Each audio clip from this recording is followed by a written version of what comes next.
Oke, sebelumnya Assalamualaikum warahmatullahi taala wabarakatuh. Perkenalkan, nama saya Fahrosi dengan NIM 2025 52557. Oke, langsung saja ke area satu dimensi. Sebelum kita masuk ke teknik, kita perlu tahu latar belakangnya. Kelemahan dari variabel yang dideklarasikan menggunakan tipe data dasar adalah variabel tersebut hanya bisa diisi oleh satu data saja. Sehingga apabila kita membutuhkan banyak data, kita harus membuat variabel baru sebanyak data tersebut. Lalu tentukan saja hal itu yang sangat tidak efektif dalam pembuatan algoritma pemrograman.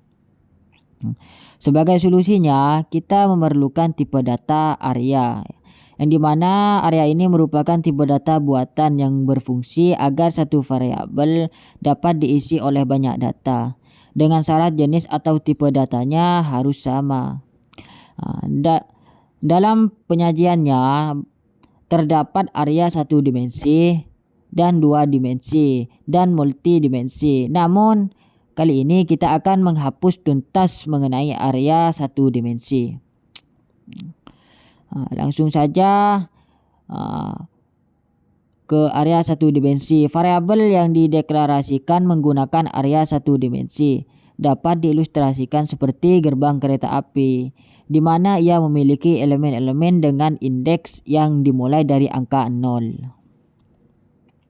Format umum pendeklarasinya, di sini nama variabel area 1 end of tipe data. Lalu sebagai contohnya, jika kita mendeklarasikan data area 1 6 of integer, maka akan berbentuk elemen-elemen penampung memori dari indeks 0 sampai indeks 5. Lalu untuk pengisian data ke dalam elemen area secara spesifik, kita bisa langsung menuliskan sintaks data 3 ke 45 dan data 5 ke 23.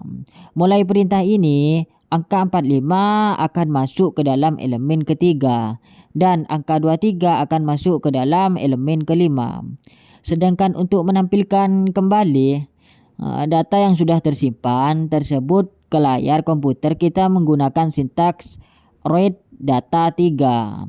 Perintah ini secara otomatis akan mencetak angka 45 ke layar. Lalu pengisian data berpola looping for. Jika data yang ingin kita masukkan berjumlah banyak dan memiliki pola yang konsisten, misalnya angka berurutan mulai dari angka 1 sampai 11, kita tidak perlu menulisnya satu persatu. Kita bisa memanfaatkan struktur kendali perulangan for. Di sini sintaks algoritmanya adalah for 0 sampai I5. Data I diberi nilai 0 ditambah 1, lalu N4. Mari kita perhatikan tabel tracingnya. Di sini I sama dengan 0. Proses yang terjadi adalah data 0 ditambah 1 sehingga elemen data 0 bernilai 1. Proses ini terus berulang secara otomatis dan bertambah hingga indeks I sama dengan 5, membuat elemen data 5 bernilai 6. Lalu logika ini juga digambarkan secara jelas pada flowchartnya di samping, di mana sistem akan memeriksa kondisi I apakah lebih kecil dari 5. Jika iya, data akan mengisi dan variabel I akan mengalami increment 1 ke atas sama dengan ditambah 1 sebelum memutar kembali. Di sini ada latihannya soal bilangan genap looping while. Sekarang mari kita beda kasus pada latihan 1 ini. Diminta membuat algoritma untuk mengisi 10 bilangan genap, yang dimana bilangan genap berurutan mulai dari angka 2 ke dalam area menggunakan struktur kendali while. Di dalam bagian deklarasi, kita siapkan variabel I dan J bertipe integer. Pada deskripsi algoritma, kita lakukan inisialisasi awal di mana indeks I 0 dan pengali genap J diberi nilai 2. Kita buat kondisi perulangan while yang dimana apakah lebih kecil dari 9, lalu di dalam blok perulangan tersebut kita masukkan perintah data dan J ditambah 1 lalu J ditambah 2. Berdasarkan tabel tracingnya di sini sama dengan 0 dan J sama dengan 2. Data 0 akan terisi nilai 2, setelah itu indeks naik menjadi 1 dan nilai J meloncat menjadi 4 proses looping. Ini terus berjalan sehingga indeks sama dengan 9 yang menampung nilai genap 20 sehingga seluruh 10 elemen area sukses terisi bilangan genap secara urut. Jalur diagram alirannya dapat dilihat pada flowchartnya ini ya.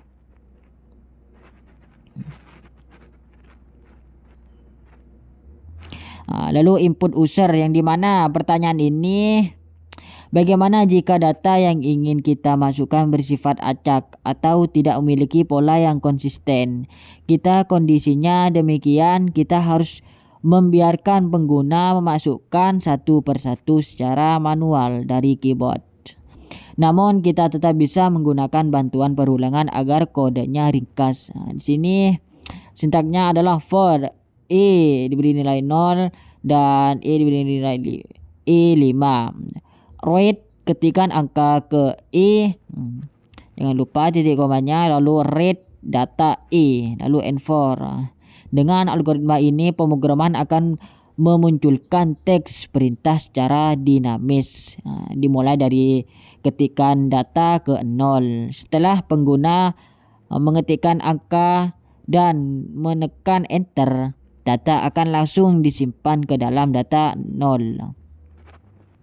Perintah akan berlanjut ketika data ke 1 dan seterusnya sehingga seluruh batas perulangan terpenuhi.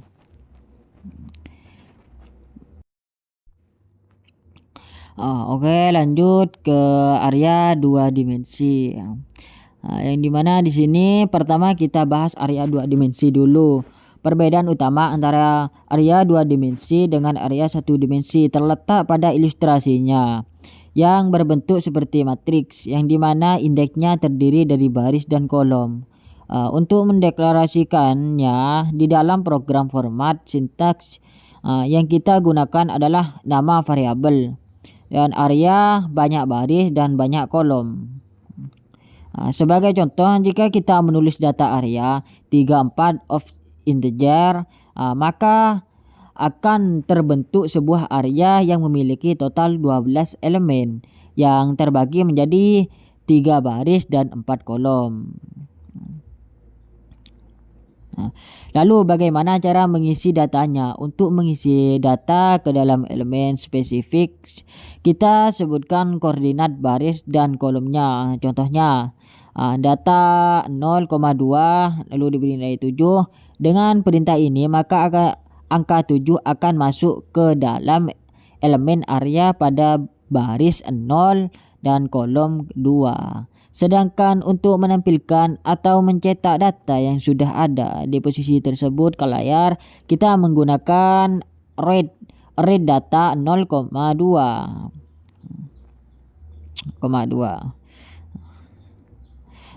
Jika data yang ingin dimasukkan berjumlah banyak dan memiliki pola yang konsisten, misalnya angka urut dari 1 sampai 12, kita bisa menggunakan kombinasi struktur kendali berupa perulangan, bersarang, atau nested loop, yang dimana algoritmanya dimulai dengan menginisialisasi variabel angka 0.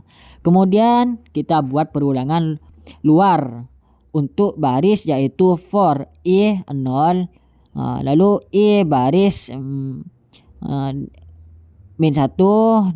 Di dalamnya kita masukkan perulangan dalam untuk kolom, yaitu for J 0 dan J kolom min 1. Di dalam perulangan tersebut setiap iterasi akan melakukan angka-angka ditambah 1. Masukkannya dengan perintah data E, J angka. Lalu proses ini bisa kita lihat pada tabel tracing dan flowchartnya, yang dimana nilai E dan nilai J akan terus berjalan bergantian hingga seluruh kotak matriks terisi penuh. Sama halnya dengan pengisian untuk menampilkan semua data yang sudah tersimpan di dalamnya area ke layar. Kita juga menggunakan struktur perorangan bersarang yang berupa dengan sintaks dengan sintaks read data E dan J di dalam berulangan kolom. Oke, langsung saja lanjut ke operasi area 2 dimensi. Selanjutnya, operasi area 2 dimensi ini sangatlah penting untuk melakukan operasi-operasi matriks seperti penjumlahan, perkalian, transport, dan determinan matriks.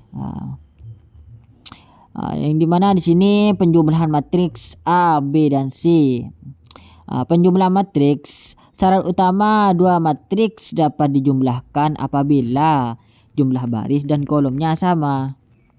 Prosesnya adalah menjumlahkan setiap elemen pada posisi yang bersesuaian. Contohnya C 0,0, lalu A 0,0, lalu ditambah B 0,0.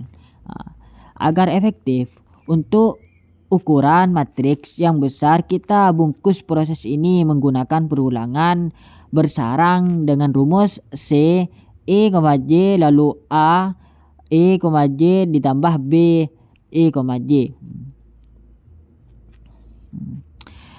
Dua perkalian matriks, yang dimana perkalian matriks syarat dua matriks dapat dikalikan adalah jika banyaknya baris matriks pertama sama dengan banyaknya kolom matriks kedua. Algoritmanya membutuhkan 3 lapis perulangan dengan indeks E dan J dan K. Kita menggunakan variabel penampung jumlah 0. Lalu menghitung hasil kali secara akumulatif dengan rumus jumlah ditambah A I, K lalu dikali B K, J sebelum akhirnya dimasukkan ke C I, J lalu dijumlah. Oke, langsung saja lanjut ke rekor. Yang dimana di sini rekor sekarang kita akan membahas materi rekor. Tadi kita tahu bahwa kelemahan dari variabel area adalah semua data yang dimasukkan harus memiliki jenis atau tipe data yang sama. Hal ini akan menjadi masalah jika data yang ingin kita input tipenya berbeda-beda. Seperti data mahasiswa yang terdiri dari name berupa integer,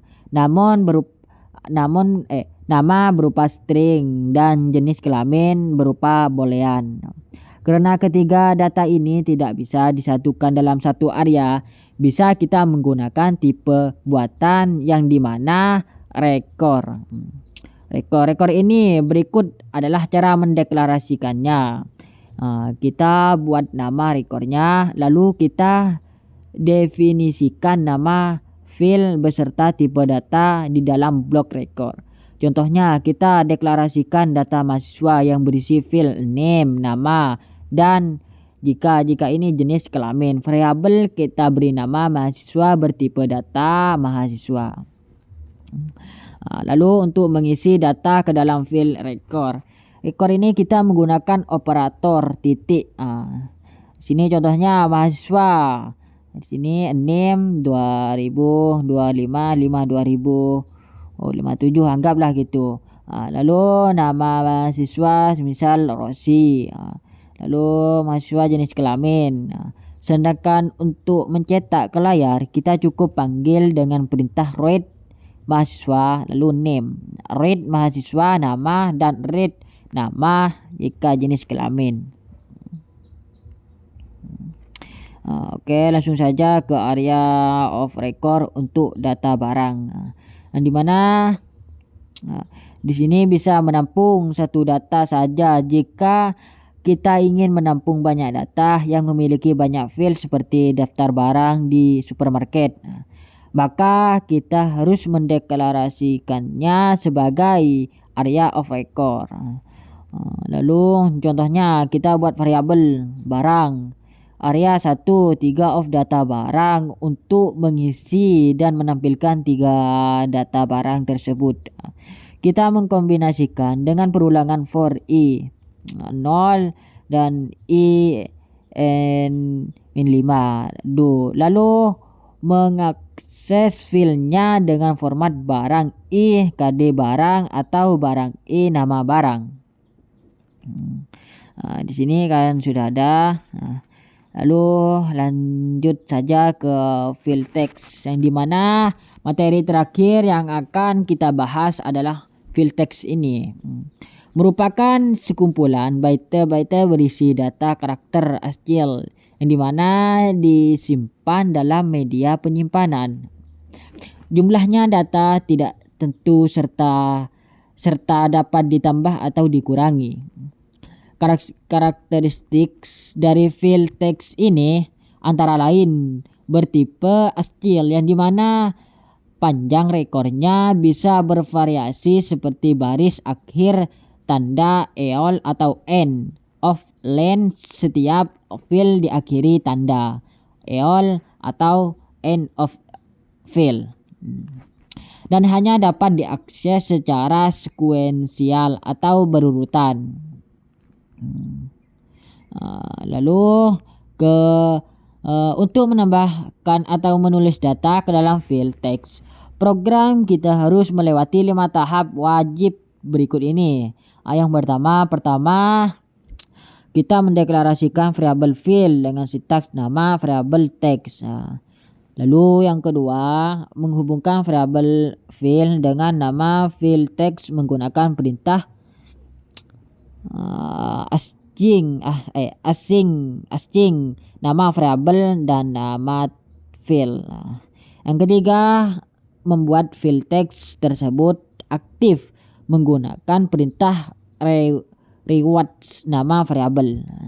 Lalu yang keempat, menuliskan data ke dalam field dengan perintah write nama variabel data. Lalu yang kelima, wajib menutup field text menggunakan perintah close atau nama variabel. Jadi contoh implementasinya bisa kita lihat pada program pembuatan field hello yang di layar ini ya. Kembali dari penulisan untuk membaca isi dari suatu field text dan menampilkan ke layar. Urutan prosesnya adalah pertama, deklarasi variabel field bertipe text. Lalu menghubungkan variabel dengan nama menggunakan async. Lalu yang ketiga, membuat variabel field tersebut menggunakan perintah reset atau numvar. Ingat, menggunakan reset bukan reward ya. Lalu yang keempat, melakukan perulangan membaca isi field menggunakan struktur will not of numvar. Lalu di dalamnya kita panggil perintah read untuk membaca data dari field. Lalu perintah write untuk menampilkan di layar komputer. Lalu yang kelima, dan yang kelima ini yang terakhir, kita tutup kembali filenya dengan perintah close numvar. Di sini contoh algoritmanya lengkap untuk membaca filenya hello ini secara berurutan baris demi baris hingga akhir fil dapat dilihat seperti sintaks di layar ini ya. Nah, itu diringkasan lengkap materi kita mengenai area 2 dimensi struktur dan rekor, sehingga bagaimana cara manipulasi field text berdasarkan materi pelajaran kita. Semoga video tutorial ini bisa memberikan penjelasan yang jelas, runut dan bermanfaat untuk pengerjaan UAS saya. Mohon maaf bila ada kesalahan kata atau kurang jelas dari video ini. Mohon maaf sebesar-besarnya. Assalamualaikum warahmatullahi taala wabarakatuh.